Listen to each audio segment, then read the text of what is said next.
राम हरे। श्रीमद् भागवतम चतुर्थ स्कंद अध्याय 24 से पाठ। भगवान शिव के उपदेश प्रचिताओं को। श्लोक संख्या 64।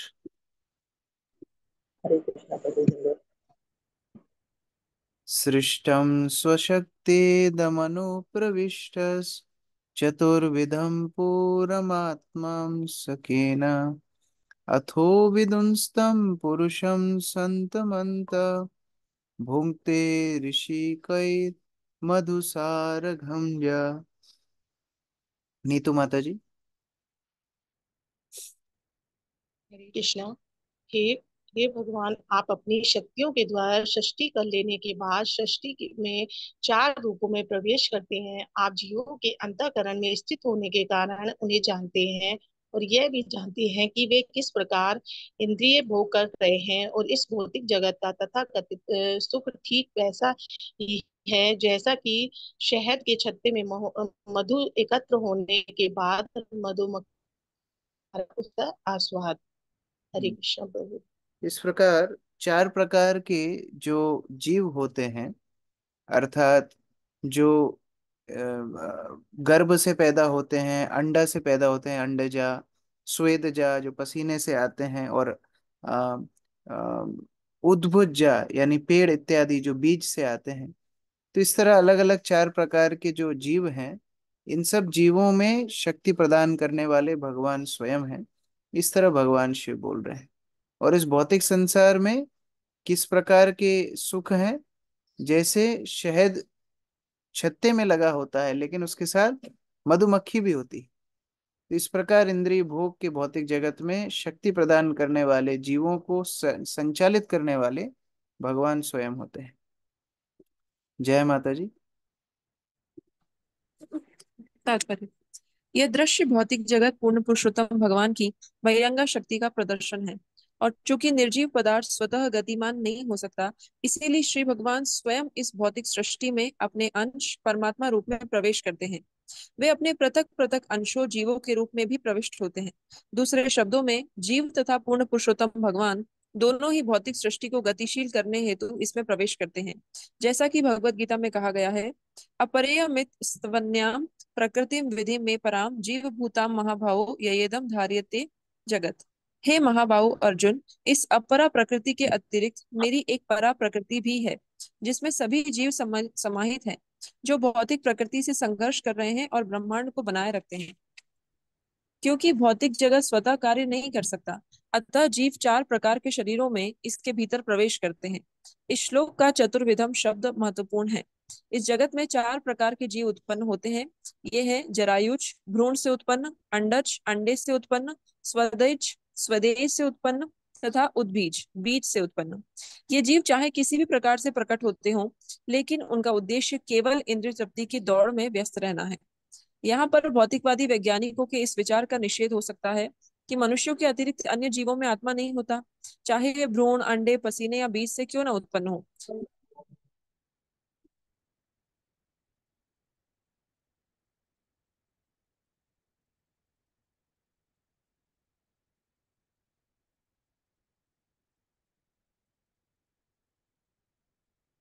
भगवान प्रत्येक जीव के अंतःकरण में स्थित है। वे ही सभी जीवों के हृदय में रहकर उनको अपनी इच्छा पूरी करने हेतु निर्देश देते हैं, क्योंकि सभी जीव इस भौतिक संसार में इंद्रिय भोग की इच्छा पूरी करने हेतु आते हैं। इस तरह परमात्मा पूर्ण पुरुषोत्तम भगवान प्रत्येक जीव की इच्छाओं से परिचित है, इस जैसा कि प्रकार भगवत गीता में जीव कहा है, गया है। जीव भगवान के ऊपर आश्रित करता है। करता तो है, वह शरीर को संचालित करने के लिए जीव ही कारण है, लेकिन वह भगवान पर आश्रित है, स्वतंत्र कारण नहीं है। यदि परमात्मा उसमें नहीं रहेंगे तो कुछ भी नहीं होगा। हमने देखा था किस प्रकार द्वितीय द्वितीय स्कंद में अलग अलग देवता विराट पुरुष में प्रवेश करते हैं, लेकिन कुछ भी नहीं होता है। जब तक भगवान के अंश परमात्मा उसमें प्रवेश नहीं करते हैं, तब तक विराट पुरुष संचालित नहीं होता। तो उसी प्रकार से जो अलग अलग शरीरधारी हैं, वो तभी संचालित होते हैं जब भगवान उनमें अपनी शक्ति का संचार करते हैं परमात्मा रूप से। अमित प्रभु आगे पढ़िए। तो जैसा कि श्रीमद् भागवत गीता में कहा गया है सर्वस्य चाहम हृदय सन्निविष्टो वृत्तः स्मृति ज्ञानम अह अपोहनम च। मैं प्रत्येक जीव के अंतःकरण में स्थित हूँ और मुझसे ही स्मृति ज्ञान तथा विस्मृति उत्पन्न होते हैं। समस्त जीवों के अंतःकरण में स्थित होने के कारण श्री भगवान उन्हें स्मृति स्मृति शक्ति प्रदान करते हैं, जिससे वे वस्तुओं का भोग कर सकें। इस प्रकार जीव अपने अपने मधु को छत्ते बनाकर उनका सुख लुटते हैं। मधुमक्खी का उदाहरण अत्यंत उपयुक्त है, क्योंकि जब मधुमक्खियां अपने मधुकोश को भोग करना चाहती हैं तो उन्हें अन्य मक्खियां के दंश सहने पड़ते हैं। इस प्रकार जब मधुमक्खियां मधु की मिठास का आनंद लुटती होती हैं तो उसके साथ ही उन्हें कष्ट भी सहने होते हैं, क्योंकि मक्खियां एक दूसरे को काटती हैं। दूसरे शब्दों में जीवों को भौतिक इंद्रिय तृप्ति के कष्ट तथा आनंद उठाने होते हैं, किंतु श्री भगवान उनके सुखोपभोग की सारी योजनाएं से परिचित होने के कारण उनसे पृथक रहते हैं। उपनिषदों में एक वृक्ष पर बैठे दो पक्षियों का दृष्टांत दिया गया है। एक पक्षी जीव वृक्ष के फल को भोग कर रहा है और दूसरा पक्षी परमात्मा केवल उसे साक्षी रूप में देखता रहता है। श्रीमद् भगवद गीता में पुण्य पुरुषोत्तम को परमात्मा के रूप में उपद्रष्टा, साक्षी तथा अनुमंता, अनुमति प्रदान करने वाला कहा गया है। भौतिक इस प्रकार संसार श्री की जो भगवान। इंद्रिय तृप्ति है, भौतिक संसार की इंद्रिय तृप्ति कभी भी असीमित नहीं है। वो पहली बात तो सीमित है, और दूसरी बात, यहाँ की इंद्रिय तृप्ति में हमेशा कष्ट हमेशा रहेगा। ऐसी कोई इंद्रिय तृप्ति नहीं है जो बिना कष्ट के हो। आप खाएंगे कुछ ना कुछ बीमारी होगी, आप कुछ भी कार्य करेंगे कुछ ना कुछ उसके साथ कष्ट जुड़ा ही है।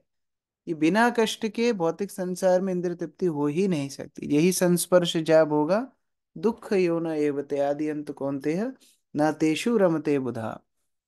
तो जो बुद्धिमान व्यक्ति हैं ऐसी इंद्रिय तृप्ति की आकांक्षा नहीं करते, लेकिन भगवान उनको ये स्थिति प्रदान करते हैं जो इंद्रिय तृप्ति के पीछे पागल है।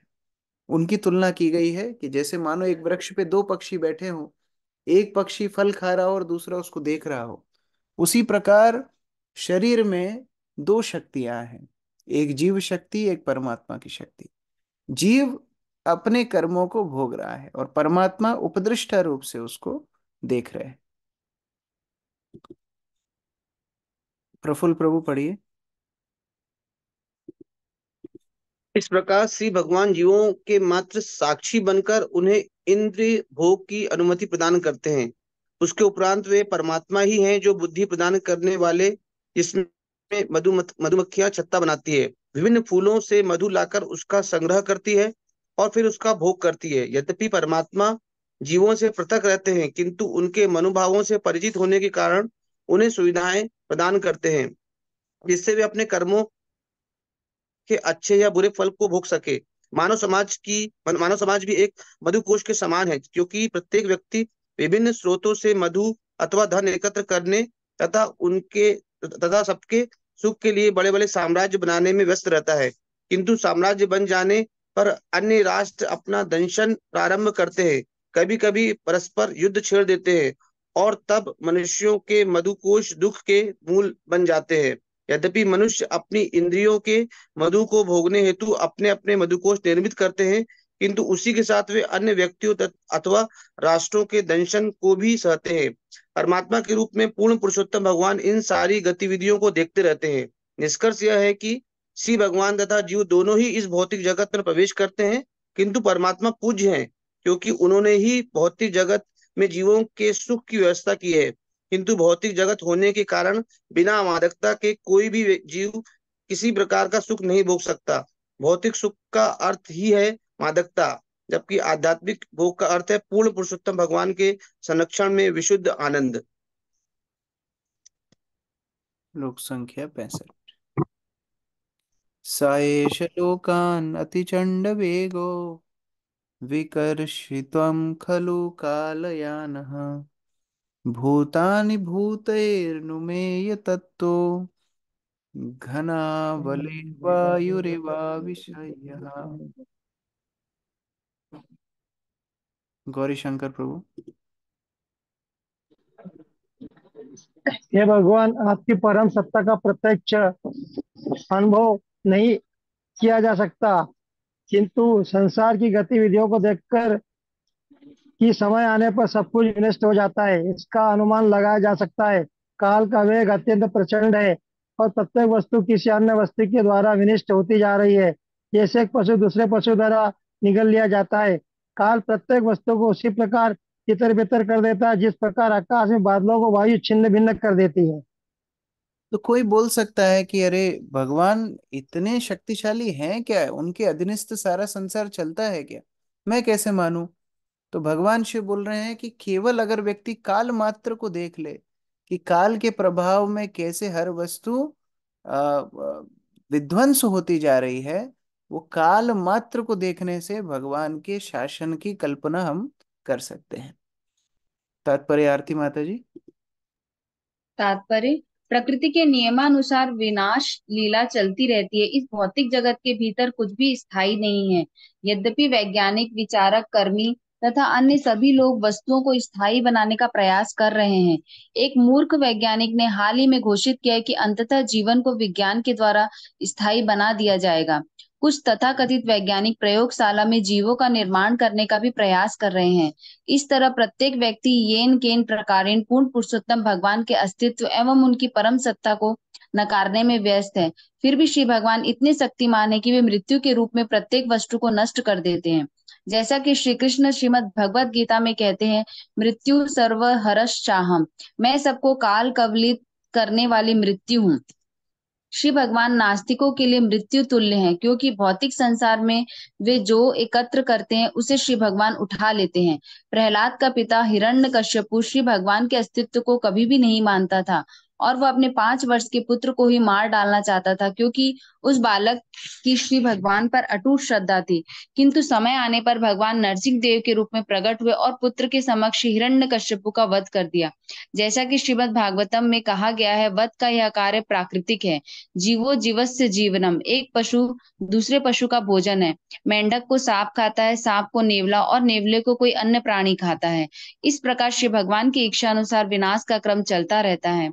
यद्यपि इसमें हमें प्रत्यक्ष रूप से श्री भगवान का कोई हाथ नहीं दिखता, किंतु श्री भगवान की विनाश लीला से अनुभव होता है कि इसमें उनका हाथ है। हम यह देख सकते हैं कि वायु के द्वारा बादल तितर बितर होते हैं। भले ही हम यह न देख पाए कि ऐसा किस प्रकार हो रहा है, क्योंकि वायु को देख पाना संभव नहीं है। इसी प्रकार भले ही हम प्रत्यक्ष रूप से पूर्ण पुरुषोत्तम भगवान को न देखें, किंतु इतना तो हम देख ही सकते हैं कि किस प्रकार विकास विनाश की प्रक्रिया उनके वश में है। श्री भगवान के नियंत्रण में विनाश लीला जोरों से चलती रहती है, किंतु नास्तिक उसे देख नहीं पाते। तो इस प्रकार जैसे अलग अलग उदाहरण दिए हैं, यहाँ पर वायु का उदाहरण दिया है, ऊपर और भी उदाहरण दिए हैं। मुख्य बात है कि काल की गति से कम भगवान के शासन की हम कल्पना कर सकते हैं। वैसे तो हर वस्तु ही भगवान के शासन का ही रूप है, लेकिन फिर भी अगर समझने के लिए आसान करें तो काल जिस प्रकार हर व्यक्ति को ग्रसित करके रखता है, कोई भी व्यक्ति काल के प्रभाव से मुक्त नहीं होता।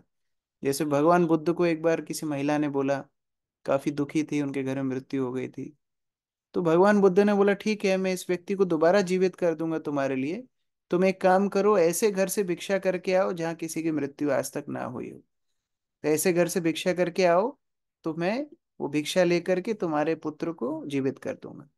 वो महिला गई, खूब घूम घूम के आई। ऐसा घर कहीं मिलेगा क्या जहाँ किसी की मृत्यु नहीं हुई? तो भगवान बुद्ध उनको बोले देखो, ये संसार का नियम है, हर व्यक्ति काल के ग्रसित है, कोई भी मुक्त नहीं है। तो इस प्रकार भगवान का हम थोड़ा सा अनुमान लगा सकते हैं शक्ति का काल के प्रभाव से। प्रमत्तमुच्चैर इति कृत्य चिंतया प्रवृद्ध लोभम विषयेषु लालसम त्वम् अप्रमत्त सहसाभिपद्यसे शूलेहिहानो हिरिवाकुमन्तका। रेखा माता जी। हे भगवान, इस संसार के सारे प्राणी कुछ न कुछ योजना बनाने में पागल हैं तथा यह या वह करते रहने की इच्छा से काम में जुटे रहते हैं।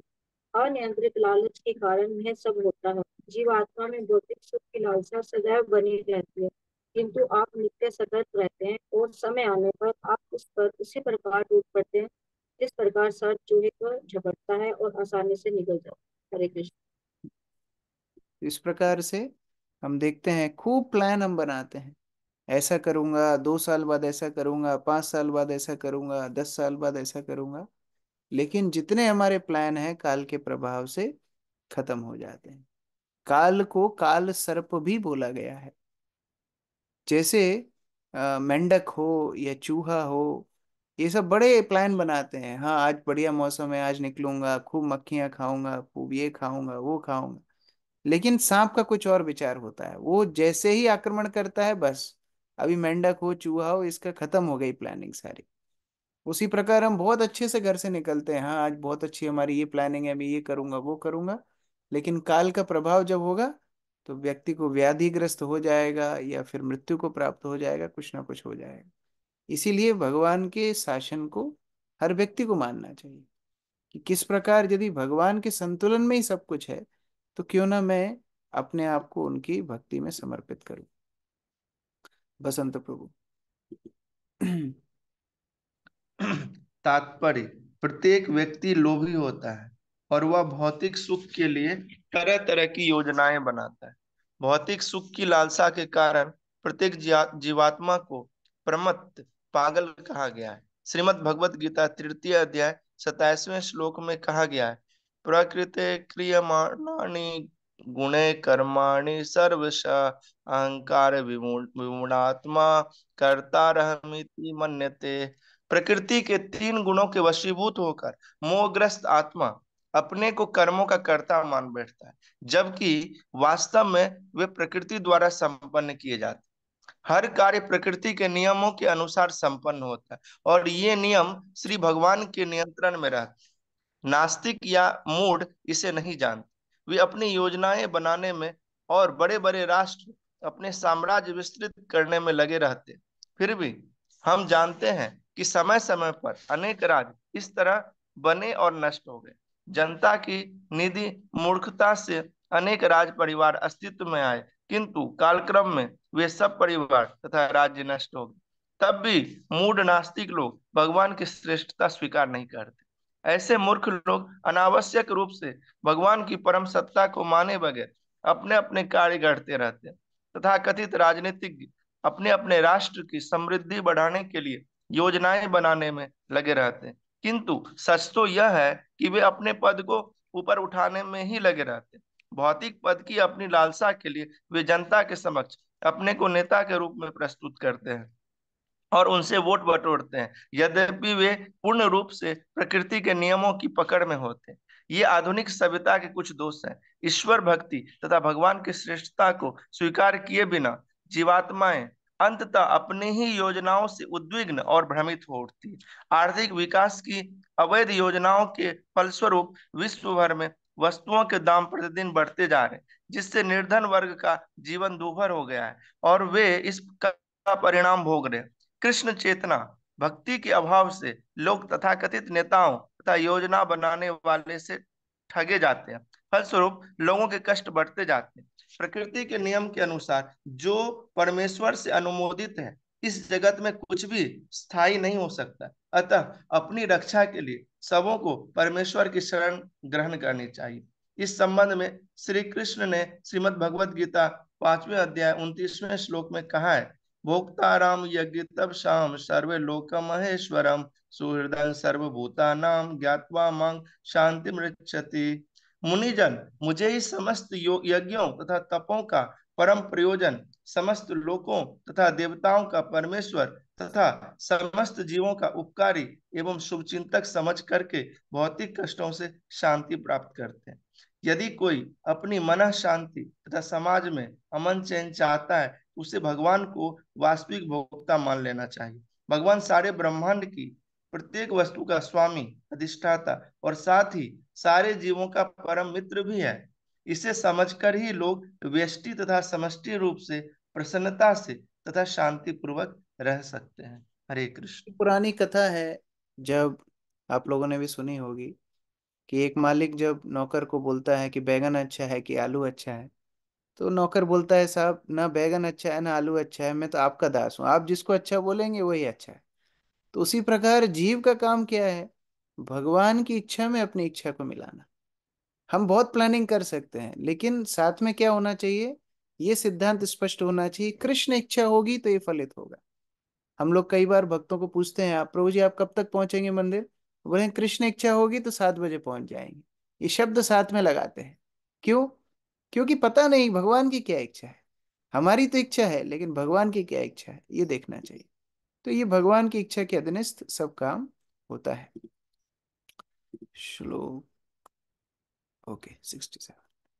कस्त्वत्पदाम्भजं विहाति पंडितो विजहाति पंडितो यस्ते वमानव्य व्यवयामानकेतनः विशङ्कयास्माद् गुरुरर्चति स्म यत् विनोपति विनोपपत्तिं मनवश्चतुर्दशा। अदिति माता जी पढ़िए। हे भगवान, कोई भी विद्वान पुरुष जानता है कि आपकी पूजा के बिना सारा जीवन व्यर्थ है। भला यह जानते हुए वह आपके चरण कमलों की उपासना क्यों त्यागेगा? यहाँ तक कि हमारे गुरु तथा पिता ब्रह्मा ने बिना किसी भेदभाव के आपकी आराधना की और 14 मनुओं ने उनका अनुसरण किया। हरे कृष्ण। तो अगर वास्तव में सक्षम बनना है, यदि वास्तव में बड़ा व्यक्ति बनना है, तो भगवान के चरण कमलों का आश्रय लेना चाहिए। जिनकी इच्छा से सब प्रकृति कार्य करती है, काल काम करता है, उनके अगर हम अधीनस्थ हो जाएं तो हमें कौन हरा सकता है? उदाहरण दे रहे हैं ब्रह्मा जी का। ब्रह्मा जी भगवान शिव के पिता भी हैं, गुरु भी हैं। ब्रह्मा जी का उदाहरण दे रहे हैं कि ब्रह्मा जी ने पूर्ण रूप से आपको आश्रय लेके भक्ति की, और आपने देखी उनको कितने महान पदवी पे बिठा दिया कि मनु मनु जैसे महान राजा, जो बड़े बड़े 72 चतुर्युगों तक राज्य करते हैं, वो भी ब्रह्मा जी को अपना राजा मान के, अपना वरिष्ठ मान के सम्मान करते हैं। तो इस प्रकार आपने स्थान ब्रह्मा जी को प्रदान किया। आशा माता जी। पंडित शब्द का अर्थ है ज्ञानी मनुष्य या ज्ञानवान। वास्तव में ज्ञानी मनुष्य कौन है? भगवत गीता में ज्ञानी मनुष्य को इस प्रकार बताया गया है। बहुनाम जन्मान्ते ज्ञानवान माम प्रबध्यते वासुदेव सर्वमिति स महात्मा सुदुर्लभ। अनेक जन्म जन्मांतरों के बाद जो वास्तव में ज्ञानवान है, मुझे समस्त कारणों का कारण तथा मैं ही सब कुछ हूँ समझकर मेरी शरण में आता है, ऐसा महात्मा अत्यंत दुर्लभ होता है। इस तरह जब कोई ज्ञानी मनुष्य प्रभु जी ऊपर अनेक जन्मों तथा आत्म साक्षात्कार के अनेक सन की प्रयासों के बाद सचमुच ज्ञानी बनता है, तो वह भगवान कृष्ण की शरण में जाता है। ऐसा ज्ञानी व्यक्ति या महात्मा जानता है कि वासुदेव कृष्ण ही सब कुछ है। वासुदेव सर्वमिति। पंडित जन सदैव सोचते हैं कि जिन बिना कृष्ण की पूजा किए या उनके भक्त बने यह जीवन व्यर्थ है। श्रील रूप गोस्वामी भी कहते हैं कि जब मनुष्य महान भक्त बन जाता है तो उसकी समझ में आता है कि उसे संयत तथा धैर्यवान होना चाहिए और उसे समय ना गवाकर भगवान की सेवा करनी चाहिए। अव्यर्थ कालत्वम। उसे समस्त भौतिक आकर्षण से विरक्त होना चाहिए, विरक्ति। और उसे अपने कर्मों के बदले में किसी प्रकार के सम्मान की कामना नहीं करनी चाहिए। मान शून्यता। उसे विश्वास होना चाहिए कि श्री कृष्ण उस पर कृपा करेंगे। आशा बंध। उसे सदैव भगवान की सेवा करने के लिए उत्सुक रहना चाहिए। समुत्कंठा। ज्ञानी सदैव कीर्तन तथा श्रवण द्वारा भगवान की महिमा का गान करने के लिए उत्सुक रहता है। नाम गाने सदा रुचि। और भगवान के दिव्य गुणों का वर्णन करते अगाता नहीं। आसक्ति स्थ गुण आख्याने। इसे भगवान की लीला स्थलियों के प्रति भी आकर्षण होना चाहिए। प्रति स्थले। ये सिद्ध भक्त के लक्षण है। एक महान भक्त या कोई पूर्ण पुरुष व्यक्ति जो अपने आप को अगर महान भक्त बनाना चाहता है, तो केवल बाह्य अष्ट सात्विक विकार से काम नहीं चलेगा। बाहर से रोना, बाहर से भाव दिखाना, ये उतना उत्कृष्ट नहीं है। वास्तविक अष्ट सात्विक विकार क्या है जो यहाँ लिखे हुए हैं? व्यक्ति धैर्यवान हो, अव्यर्थ कालत्वम, एक सेकंड भी व्यर्थ ना करे। भगवान की सेवा करनी है, एक सेकंड भी व्यर्थ ना करे। हमारे जीवन में इस तरह हो रहा हो तो हमको समझना चाहिए हम उन्नत भक्त हैं। रोने गाने से बड़ा भक्त नहीं बनता है कोई। विरक्ति, भौतिक आकर्षण कम होना चाहिए।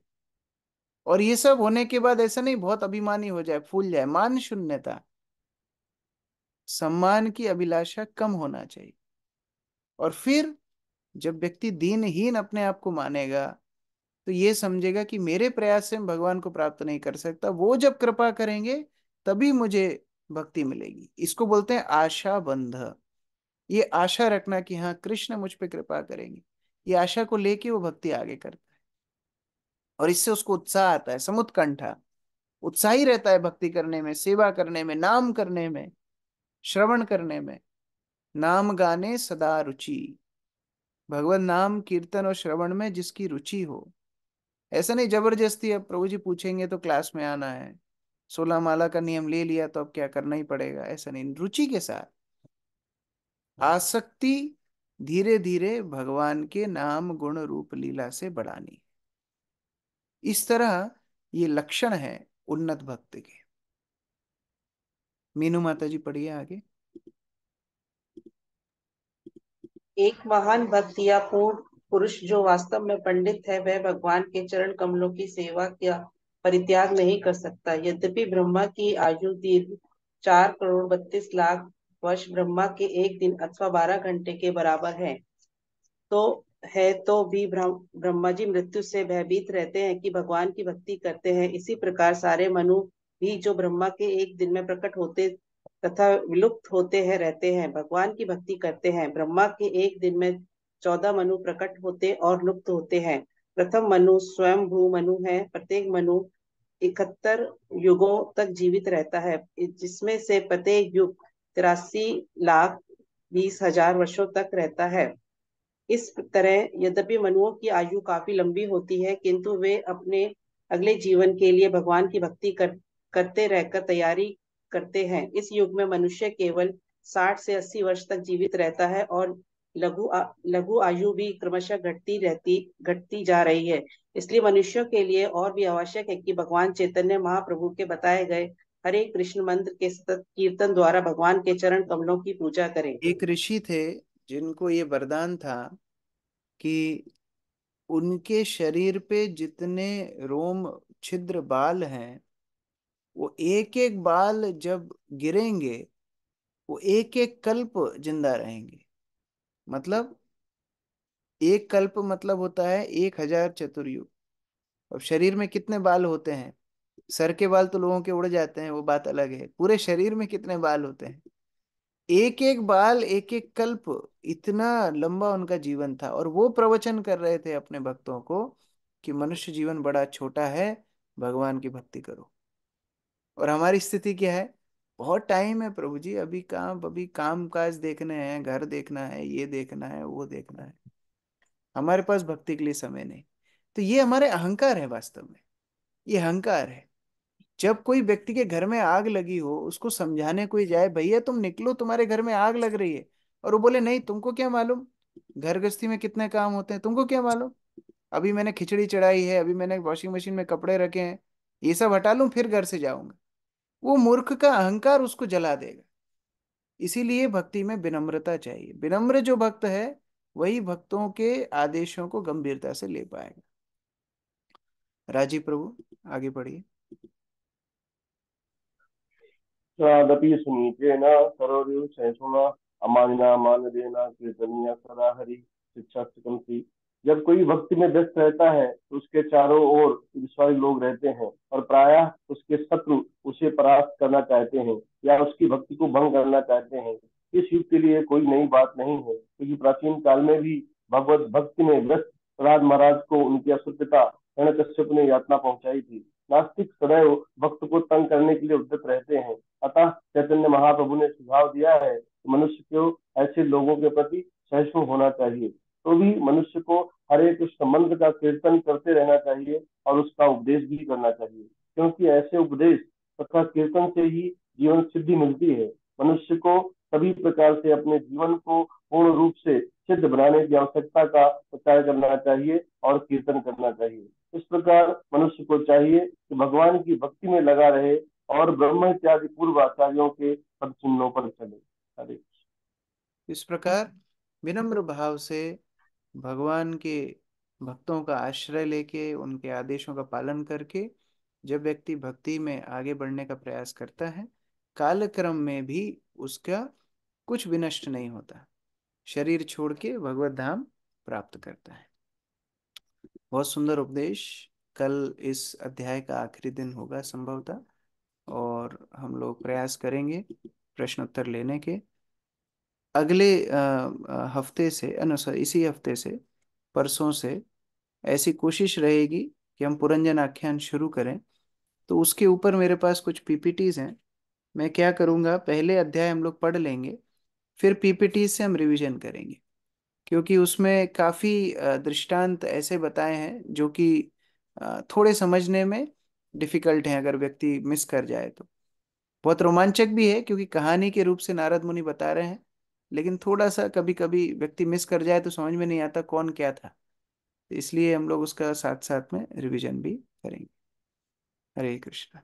ग्रंथराज श्रीमद् भागवतम की जय। श्री प्रभुपाद की जय।